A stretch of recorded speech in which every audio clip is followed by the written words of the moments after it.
ನಮಸ್ಕಾರ ನೋಡ್ತಾ ಇದ್ದೀರಾ ನ್ಯೂಸ್ ಫಸ್ಟ್ ನಾನು ಪ್ರೀತಿ ಆಕಾಶ್ ನಟಿ ನವ್ಯಾ ನಾಯರ್ ದರ್ಶನ್ ಜೊತೆ ಗಜ ರವಿಚಂದ್ರನ್ ಜೊತೆ ದೃಶ್ಯಂ ವಿಷ್ಣುವರ್ಧನ್ ಜೊತೆ ನಮ್ಮ ಯಜಮಾನರು ಶಿವರಾಜ್ ಕುಮಾರ್ ಜೊತೆ ಭಾಗ್ಯದ ಬಳೆಗಾರ ಸಿನಿಮಾಗಳಲ್ಲಿ ಮಿಂಚಿದ್ದ ಬಹುಭಾಷಾ ನಟಿ ತಮ್ಮ ನಟನೆ ಮೂಲಕ ಹೆಸರು ಮಾಡಿದ್ದ ನಟಿಗೆ ಇದೀಗ ಆಸ್ಟ್ರೇಲಿಯಾದ ಮೆಲ್ಬೋರ್ನ್ ಅಂತಾರಾಷ್ಟ್ರೀಯ ವಿಮಾನ ನಿಲ್ದಾಣದಲ್ಲಿ 1.14 ಲಕ್ಷ ರೂಪಾಯಿ ದಂಡ ಹಾಕಲಾಗಿದೆ.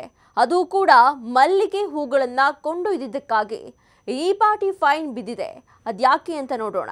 ವಿಕ್ಟೋರಿಯಾದಲ್ಲಿ ನಡೆದ ಮಲಯಾಳಿ ಅಸೋಸಿಯೇಷನ್ನ ಓಣಂ ಆಚರಣೆಯಲ್ಲಿ ಭಾಗವಹಿಸಿದ್ದಾಗ ನಟಿ ನವ್ಯಾ ಈ ಘಟನೆಯನ್ನ ಮೆಲುಕು ಹಾಕಿದ್ರು.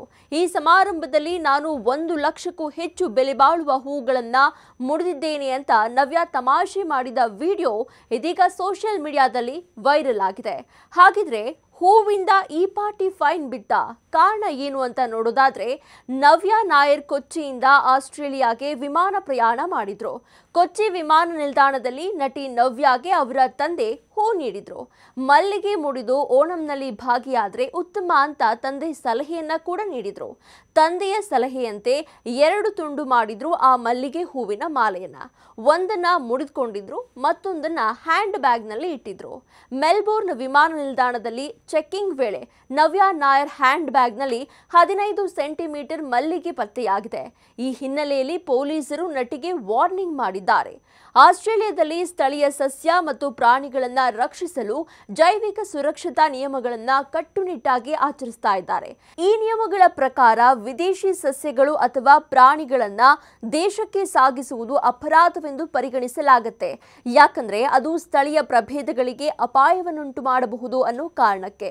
ಇನ್ನು ಆಸ್ಟ್ರೇಲಿಯಾದ ನಿಯಮದ ಪ್ರಕಾರ ಯಾವುದೇ ರೀತಿಯ ಹೂವು, ಸಸ್ಯಗಳು, ಗಿಡಗಳು, ಎಲೆಗಳನ್ನ ತರುವುದಿದ್ರೆ ಮೊದಲೇ ಮಾಹಿತಿಯನ್ನ ನೀಡಬೇಕು, ಡಿಕ್ಲರೇಷನ್ ನೀಡಬೇಕು. ಹೀಗೆ ಮಾಡದಿದ್ರೆ ಇಲ್ಲಿನ ನಿಯಮಕ್ಕೆ ವಿರುದ್ಧವಾಗಿದೆ ಎಂದರ್ಥ. ನಟಿ ತಮ್ಮ ಬ್ಯಾಗ್ನಲ್ಲಿ ಮಲ್ಲಿಗೆ ಇರುವ ಕುರಿತು ಯಾವುದೇ ಮಾಹಿತಿ ನೀಡಿರಲಿಲ್ಲ. ನಿಯಮ ಉಲ್ಲಂಘಿಸಿದ್ದಕ್ಕೆ 1.14 ಲಕ್ಷ ರೂಪಾಯಿ ದಂಡ ವಿಧಿಸಲಾಗಿದೆ. ದಂಡ ಪಾವತಿಸಲು 28 ದಿನದ ಕಾಲಾವಕಾಶ ನೀಡಿದ್ದಾರೆ ಅಲ್ಲಿನ ಕಸ್ಟಮ್ಸ್ ಅಧಿಕಾರಿಗಳು.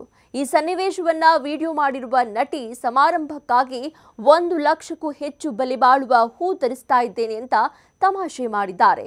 ಇದಾಗಿತ್ತು ದಿನ ವಿಶೇಷ. ಕ್ಷಣ ಕ್ಷಣದ ಮಾಹಿತಿಗಾಗಿ ನೋಡ್ತಾ ಇರಿ ನ್ಯೂಸ್ ಫಸ್ಟ್, ನಿರ್ಭೀತಿಯಿಂದ ನಿಮ್ಮ ಪರವಾಗಿ.